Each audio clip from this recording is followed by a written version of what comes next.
Now is Maajid Nawaz, who is the Executive Director of the counter-extremism think tank, the Quilliam Foundation. Thank you very much for being with us. Pleasure. We've heard thoughts of our People's Panel about how to keep the country safe. What do you think should happen now?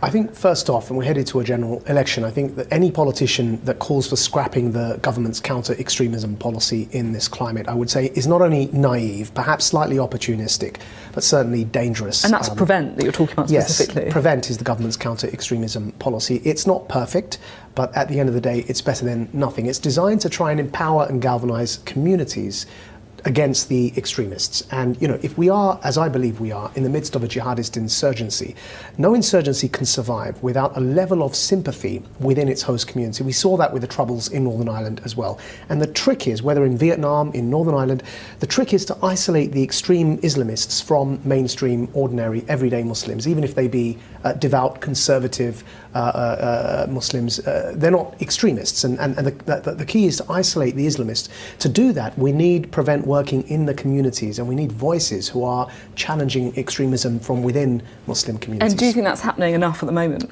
It's not, and I think there are a few reasons for that. I think some Muslims are a bit embarrassed or, you know, not quite sure how to approach it. Non-Muslims feel they don't have the requisite knowledge or education to do so. And actually, it's not about, you know, it's only Muslims' duty or it's only non-Muslims' duty. I think, like with racism, homophobia, anti-Semitism, and all the other civil society campaigns before them, you don't need to be black to challenge racism. You don't need to be Jewish to challenge anti-Semitism. You don't need to be gay to challenge homophobia. Likewise, you don't need to be Muslim to challenge Islamist theocracy. All of us should stand together, including Muslims.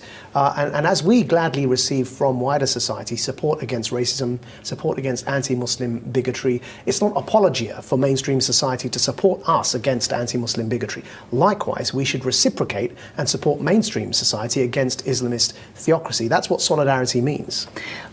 I'm interested to know your thoughts on why it is that, you know, a young man, someone who lives in a democracy, someone who is free to practice whatever religion they want, can turn into a murderer, someone who is prepared to drive a car into people, stab women in the throat. What's going on? So we've just learnt the names of 2 of the 3 attackers from the London Bridge attack, and unfortunately, it's a pattern that we're seeing is that they weren't radicalised overnight. There have been decades of Islamist ideological recruitment going on within our communities. I was once a former member of Hizb ut-Tahrir, and I dedicate my life now to challenging that ideology. But that's relevant because these 2 attackers had a background with the Al-Muhajirun network. Now, the Al-Muhajirun network is better known by its now convicted leader, British leader at least, Anjem Choudary, and its global founder, Omar Bakri Mohammed, who's also now convicted and in prison in Lebanon. Al-Muhajirun as a network was for a long time in the UK seen as a bunch of clowns who weren't really taken seriously.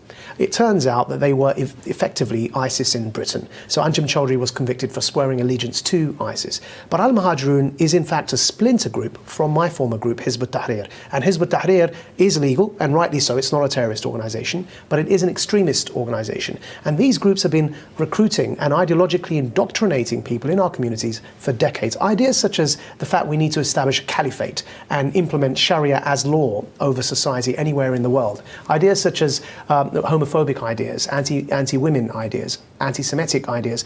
These are preached from within our mosques on I wouldn't say on a sort of a majority basis, but too many times we hear these sorts of ideas preached in mosques, like Didsbury Mosque in Manchester, where the Manchester attacker came from. They've hosted hate preachers. But what do you do, though, if you know that someone has an extremist ideology? I mean, a lot of these people have been flagged up to the security services before, but they haven't committed a crime. Yeah. What happens? This is where the politicians need to get involved. And frankly, whether it's Andy Burnham in Manchester saying the PREVENT policy could be changed or removed, or whether it's Theresa May, it's not just about Labour, Theresa May and the Conservative government not doing enough to implement policy that's already there. She's now changed her tone.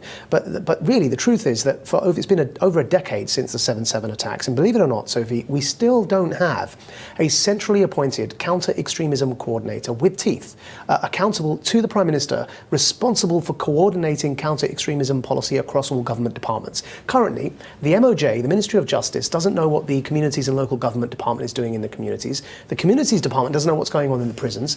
The Business Innovation and and skills, that's responsible for universities, doesn't know what's going on in the schools because the Department for Education is responsible for schools. In the real world, that's all connected. Yet in government wonky world, policy wonk talk, it's not connected because there's no counter-extremism coordinator. And so Theresa May needs to appoint somebody immediately responsible for coordinating across all government departments and actually really ratcheting up the prevent policy that David Cameron put in place. Okay, Maajid Nawaz, fascinating talk. Pleasure. Thank you.